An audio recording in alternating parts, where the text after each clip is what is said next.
শুভেন্দু অধিকারীর নেতৃত্বে যে অরাজকতা সৃষ্টি হয়েছে নবান্ন অভিযানে তা ভাবা যায় না একদম। প্রচুর ক্রিমিনাল অ্যাক্টিভিটিস, পুলিশকে মার, সরকারি সম্পত্তি নষ্ট, সব কিছু করেছে।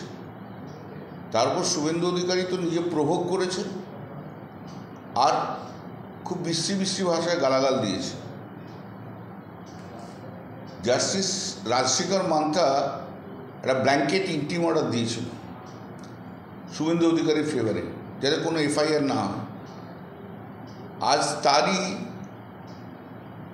প্রভাবে, সেই অর্ডারের প্রভাবে একটার পর একটা ক্রিমিনাল অ্যাক্টিভিটিস করে যাচ্ছে, একটার পর একটা ক্রিমিনাল অ্যাক্টিভিটিস। ভাষা কি, গালাগাল কি? কোনো ভদ্রলোক এভাবে কথা বলে রাজনীতিতে?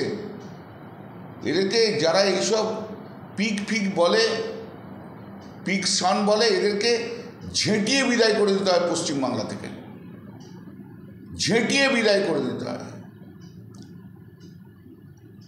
জনতা দেখছে, মানুষ দেখছে, হাইকোর্টের সৌজন্যে একটা অপোজিশন লিডার কত বড় ক্রিমিনাল হতে পারে সেটা মানুষ দেখছে।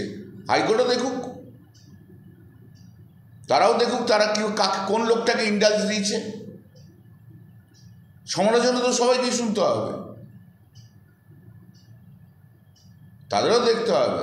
আর আমি একটা কথা আজকে বলে দিয়ে গেলাম, নরেন্দ্র মোদী, অমিত শাহ দেখে নেবে, শুধু শুভেন্দু অধিকারী নিজে দায়িত্ব নিয়ে ভারতীয় জনতা পার্টিটাকে পশ্চিমবাংলা থেকে তুলে নিয়েছে, লিখে রাখে দেবেন। সেটা তো আমরা অলরেডি দেখছি।